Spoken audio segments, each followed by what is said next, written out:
was that? He forced me off. Yeah, this Giovinazzi's an idiot. What an idiot! Thank you, Max. Let's watch our language going forward. Good evening and welcome to SMG7, Sports Management Group 7. Today we will take a deep dive into the controversy surrounding Formula One and FIA's crackdown with driver swearing. In recent months, the FIA has introduced strict penalties, including fines, suspensions, and even championship point reductions for drivers who use inappropriate languages during press conferences and official events. This has sparked heated debates within the F1 community. Some argue the professionalism must be maintained, while others believe that the sport's raw emotions should not be censored.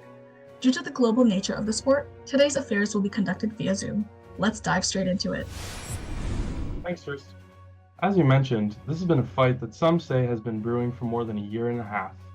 FIA President Mohammed bin Sulayem, who was elected under the promise of bringing order and collaboration between the FIA and the racing series it regulates, as well as a priority in restoring trust in processes after the controversial 2021 championship decider, has consistently found himself in the midst of controversy. The driver conduct policy is the latest blow to his credibility, after seeing a staff exodus, inflammatory comments about women's intelligence, racial comments, and his ongoing effort to consolidate his power and make the FIA less accountable. We're on scene as two parties, those in favor of the new regulations and those against make their arguments to arbitrators. Let's listen in now as the group in favor presents their opening statement. I am Frederick Arnold, CEO of LVMH's watch division and son of Bernard Arnold, chairman and CEO. The recent events that occurred involving Max are a concern for us. We have an agreement with F1 for the next 10 years, starting in 2025, that is estimated at a total investment of up to $1 billion. This is a big investment that we have made and want to make sure that it has a positive impact on our business.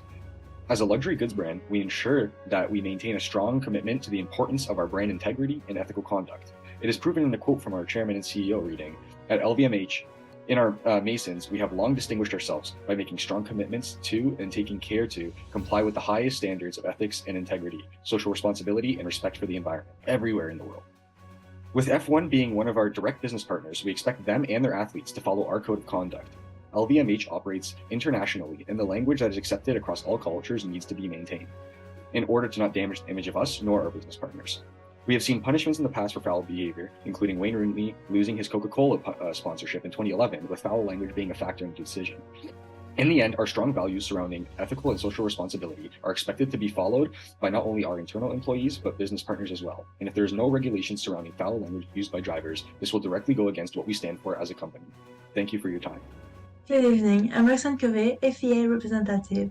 So following the recent event with Max Verstappen and Charles Leclerc, FIA had to make their rules stricter, and so in the Appendix B, the rubrics about misconduct have been updated, as you can see here. Misconduct is defined as the general use of language, written or verbal, gesture and/or sign that is offensive, insulting, coarse, rude or abusive and might reasonably be expected or be perceived to be coarse or rude or to cause offense, humiliation or to be inappropriate. The sanction regarding this assessment has been clarified and reinforced and lead to suspensions and deductions of championships points. This update are made to align F1 with FIA's value, which being professional, being difference of the sport who are inappropriate, and also incentive the respect for stakeholders like pilots, fans, the direction, and the organism in itself. It also encourages political neutrality, so you can understand this in two ways, so the general way, and also the political in the federation, because the recent event with Max Verstappen, Charles Leclerc or Lewis Hamilton has intensified the need to be more controlled because the tension inside the federation, done in front of the media and so on the board, degrade FIA's image and reputations. As a representative of the United States Federal Communications Commission, I also strongly support the FIA's decision to prohibit the use of obscenities by drivers during the Grand Prix broadcast. F1 viewership is increasing dramatically around the world. Most significantly in the United States, over the past 6 years, ESPN average viewership has 2x from 550,000 to over 1.1 million. And with domestic races attracting even higher ratings, and 3 out of the 24 races being hosted in the US next year, now more than ever, it is important to maintain broadcasting standards under the Communication Act and FCC regulation. Broadcasters are prohibited from airing obscene content, and drivers, as mic'd up participants in the public broadcast, their language should not be shared on channels accessible to minors. F1 is now part of the American sporting ecosystem, and therefore, like the NFL, NHL, NBA, and so on, mic'd up individuals, broadcasters, and racers alike should adhere to these standards to maintain a positive professional image. Although I'm a representative of the FCC in the United States, I believe these principles to be common among broadcasting commissions around the world, and therefore F1 should adhere to these requirements to ensure global consistency, sponsor partnership, accessibility, and finally protect the integrity of sports viewership. Honestly, I think it's pretty ridiculous. Formula One is a high-stakes, high-pressure sport where emotions run wild. These drivers are pushing themselves and their cars to the absolute limit, and sometimes that passion comes out in the form of swearing. That's part of what makes it so real and relatable. I get wanting to keep it professional, but this is not a boardroom, it's a racetrack. If you're worried about your kids hearing a driver drop the occasional F-bomb, then put a delay on the broadcast or bleep it out. Don't punish the drivers for being human. Emotions are what make sports so exciting to watch. Sanitizing it like this takes away all of the authenticity. It's just going to add unnecessary stress. Imagine being in the heat of the moment, maybe after a collision or a team strategy mistake, and now you have to censor yourself? It's a little absurd. It could even stifle some of the raw post-race interviews that fans love so much. Those moments are gold because they're unscripted and real. Also, there are so many other things that the FIA could focus on. Driver safety, making races more competitive, ensuring fair regulations. But swearing? That's what they're worried about? It feels so out of touch with what fans actually want. Hello, my name is Alexander Wirtz, and as chairman of the GPDA, I can assure you that we understand the importance of maintaining professionalism and fostering a family-friendly environment in Formula One, as we are committed towards ensuring the sport is acceptable for all audiences. However, we also must acknowledge that this sport is an intense, high-adrenaline activity, and drivers often express emotions in the heat of the moment. Our drivers perform under incredible amounts of pressure and are forced to make split-second decisions that often produce raw emotional responses. Racing can be frustrating and difficult for drivers, and although swearing is not ideal, it is a natural response that comes from competing at the highest level of motorsport. While we understand the FIA's commitment towards upholding positive image, banning swearing outright eliminates the emotion that fans have come to know and love, as it allowed fans to connect on a more personal level with the drivers.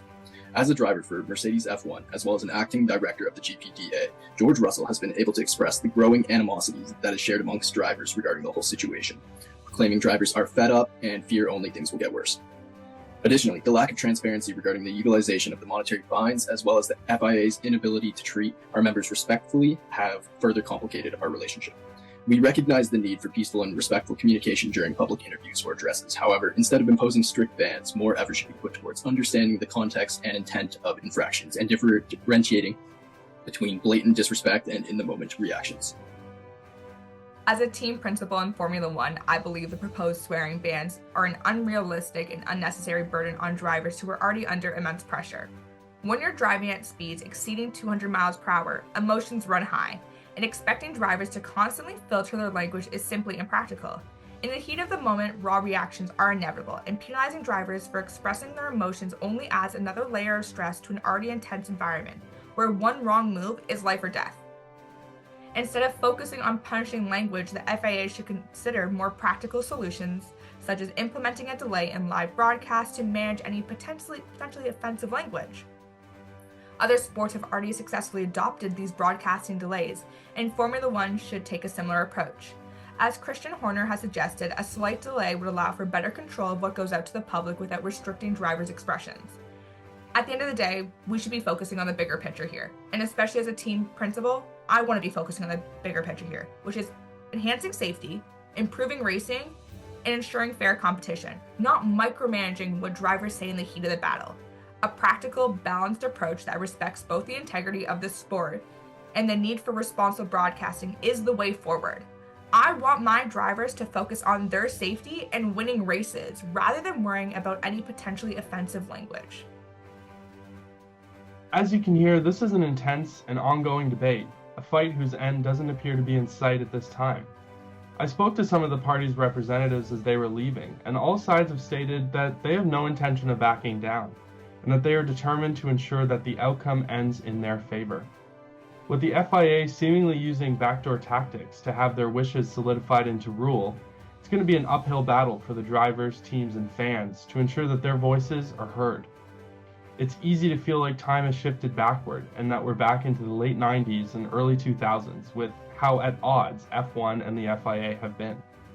Based on the steadfast positions that the GPDA is taking, I wouldn't consider direct driver action out of the question. This is SMG7 on site at FIA headquarters. Back to you in the studio. Well, that's the debate laid out for you folks. Two sides of a passionate discussion that continues to spark conversation across the racing world. When looking into it a little bit further, there truly is no other sport where athletes are recorded unedited for an entirety of their sport being played out. It also comes to the question, if people are so concerned with how their kids will be affected by racers cursing, why not just promote F1 Kids more instead of completely censoring every aspect of this sport? Given all this information, at the end of the day, this is a high-intensity sport that requires some obscenities to be thrown every so often. There's a lot of adrenaline that goes into racing. Even regular people curse when they get cut off on the road, often with their kids in the car.